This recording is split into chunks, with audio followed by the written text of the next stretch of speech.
Oke, sebelumnya Assalamualaikum warahmatullahi wabarakatuh. Waalaikumsalam warahmatullahi wabarakatuh. Sebelumnya yang kami hormati Ibu Kepala Sekolah, yang kami hormati Bapak Ibu Guru dan teman-teman rekan-rekan SMP Negeri 2 mohon izin untuk beberapa menit ke depan izin untuk berbagi praktik baik, di mana berbagi praktik baik ini merupakan bagian dari pelatihan fasilitator daerah untuk BK, di mana sudah berlangsung sampai dengan tahap OJR atau orientasi untuk praktek. Nah, untuk berbagi praktek yang baik yang kemarin saya dapatkan itu ada beberapa materi yang mungkin bisa saya sampaikan. Yang pertama adalah adanya mungkin bagi saya itu adalah sesuatu yang baru, yaitu adalah kata arka. Mungkin dari Bapak Ibu Guru ada yang tahu arka? Tanya, taunya arkas ya, mutiara ya. Arka itu satu metodologi ketika kita berada di kelas terus menyampaikan sebuah materi, yaitu arka, singkatan dari aktivitas, refleksi, konseptual, dan aplikasi. Contohnya, kalau arka itu aktivitas, itu seperti kalau mungkin bahasa mudahnya itu ice breaking, tapi ice breaking yang bermakna atau menyambung dengan materi yang akan kita sampaikan. Seperti itu. Terus refleksi itu refleksi atau pematerian dari aktivitas yang kita sampaikan. Konseptual itu teorinya, dan aplikasi itu siswa mempraktekkan apa materi kita. Oke, dan untuk yang akan saya sampaikan terkait praktek baik ini juga akan mengandung arka. Maka dari itu mohon izin ya Bapak Ibu ya. Yang selanjutnya, yuk coba kita ambil sebuah kertas di depan Bapak Ibu yang belum ada lipatannya sama sekali. Silakan siapkan diri, atur nafas Bapak Ibu, dan silakan letakkan di atas tangan Bapak Ibu, dipegang secara lembut. Untuk yang selanjutnya, kertas tersebut analogikanlah sebagai perasaan Bapak Ibu. Contohnya, kalau perasaan marah biasanya apa? Diremet. Kalau perasaannya sayang, les-les. Kalau perasaannya nangis, untuk tisu gitu ya. Ya. Dan saya akan menceritakan sebuah kisah. Pada suatu hari, pada di hari Senin, kita sebagai seorang guru, guru putra, guru putri, berada di akhir bulan. Di akhir bulan itu kita bersiap untuk berangkat ke sekolah. Kita sudah mandi, kita sudah sarapan, kita sudah rapi, berangkat. Ketika berangkat sekolah ini ternyata Bapak Ibu, kendaraan kita banyak kempes.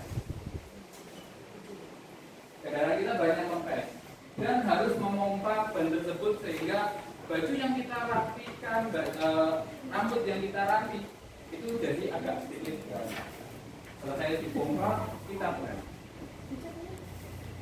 Lanjut sampai kita lewat ring road. Di ring road itu ternyata terjebak macet, Bapak Ibu. Macet panjang sehingga 10 menit, 15 menit belum selesai. Akhirnya berangkat ke sekolah, gerbangnya sudah mulai ditutup. Keluar dari parkiran guru, ternyata sepatu kita tidak kotoran kucing yang masih basah, yang masih fresh. Terus akhirnya kita belum ke ruang guru, kita harus ke kamar mandi dulu membersihkannya. Dan akhirnya tibalah waktu kita masuk kelas. Kita masuk ke kelas, menunggu jam masuk, akhirnya masuk kelas, dan ketika masuk kelas untuk memberi pembelajaran sampai kelas kita lupa laptopnya tertinggal Bapak Ibu Guru. Padahal materi pada pagi hari itu ada di laptop. Akhirnya mau tidak mau kita memberikan materi ala kadarnya. Di pertengahan pembelajaran ternyata ada satu murid itu datang, lusuk datang masuk. Assalamualaikum Pak, kenapa terlambat? Jam 8.30 baru datang masuk ke jam kita.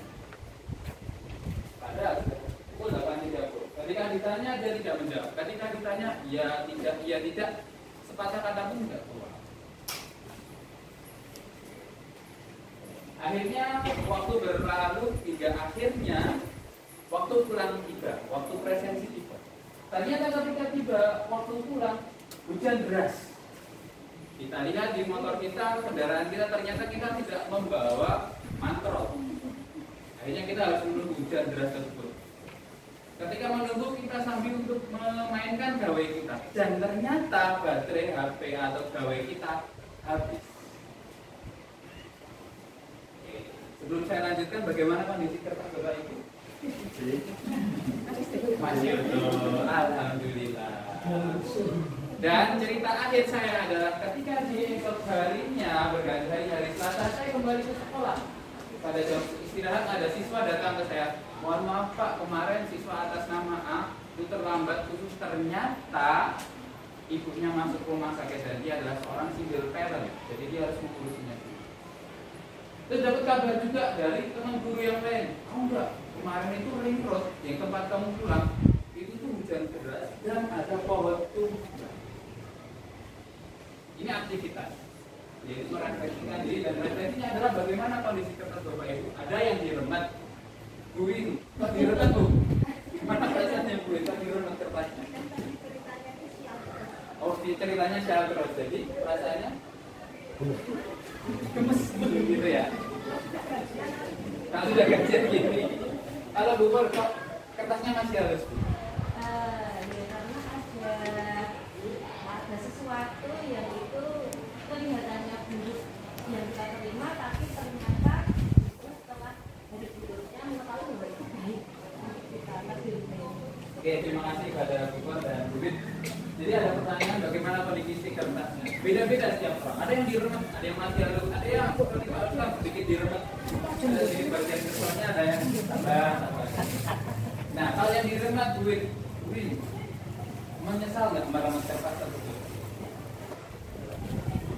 Karena saya tidak membaca. Oke, karena saya tidak membaca. Karena kejadian itu hari itu. Oke. Hari itu siapa terus? Direkam gitu. Ya, ketika kemudian bicara Selasa ya baru tahu. Oke. Berarti ketika hari Selasa menyesal meremet di hari Senin. Ya, enggak juga, karena kalau kita memang sudah berbicara kita bisa. Oke, ya boleh, terima kasih.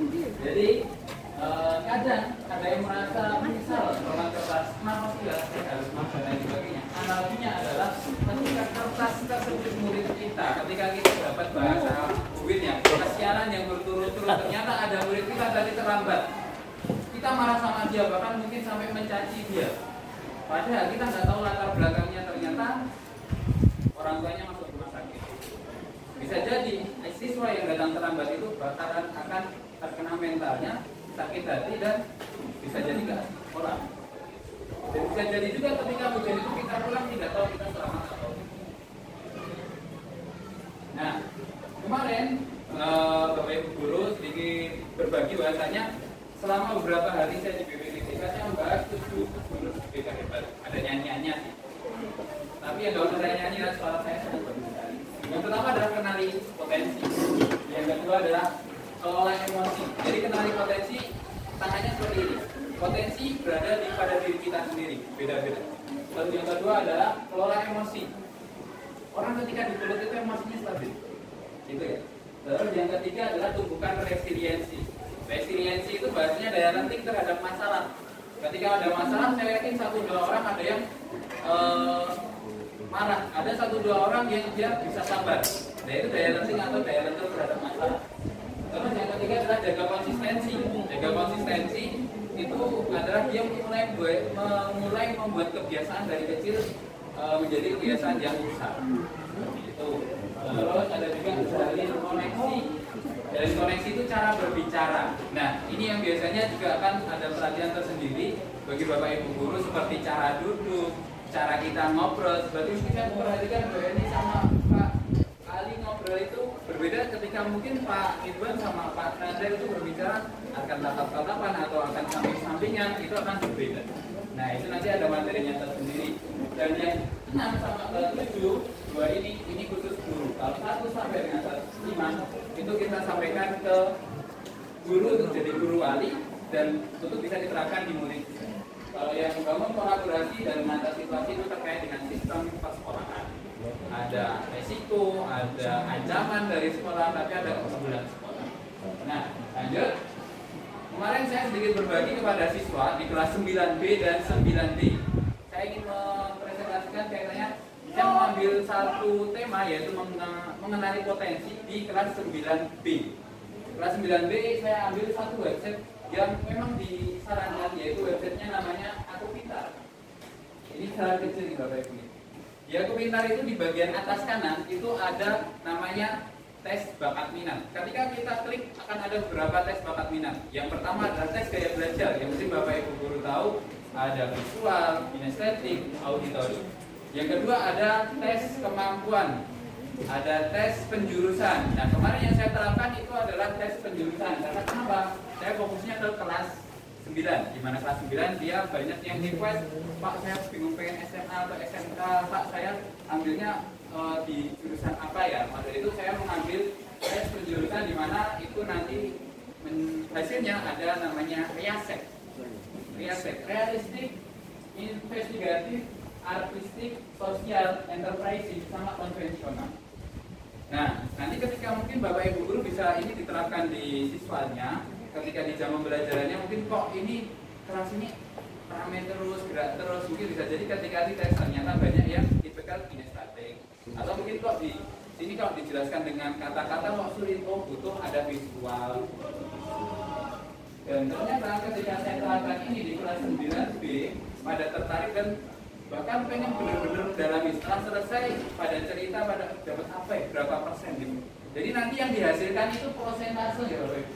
Di sini entah itu tes apapun nanti hasilnya prosentase. Contohnya realistik 85%, investigatif berapa persen. Realistik itu seperti jurusan-jurusan teknik, jadi nanti ambilnya SMK jurusan teknik.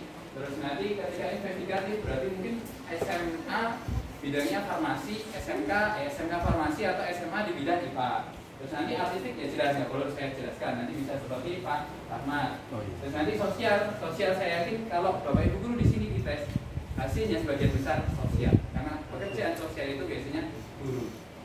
Dan yang selanjutnya enterprising, karena saya lihat anak-anak kelas 3 itu banyak yang dia suka bisnis. Bapak kalau bisnis kan SMA nggak ada administrasi bisnis, ada akuntansi seperti itu.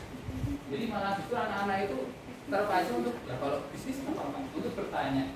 Jadi alhamdulillah untuk pembelajarannya lumayan menarik bagi saya. Dan konvensional itu tipikal mungkin ada nggak tahu ya, ada akhir-akhir ini ada beberapa hobi yang atau cita-cita yang sedikit menjurus ke suatu profesi. Pak saya hobinya pengen jadi PNS di kementerian apa gitu, menjurus banget gitu.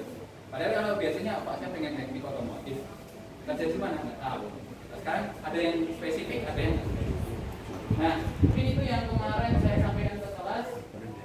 Dan evaluasi saya ketika ada di kelas 9B yang pertama adalah tidak semua siswa itu bisa membuka itu karena kemarin ada satu dua bawa HP atau kuotanya habis. Terus yang kedua ada beberapa bahasa yang memang ini bahasa untuk tingkat SMP akhir atau SMA, jadi agak sedikit sulit seperti forsir itu apa atau mungkin hal-hal yang lain sebagainya.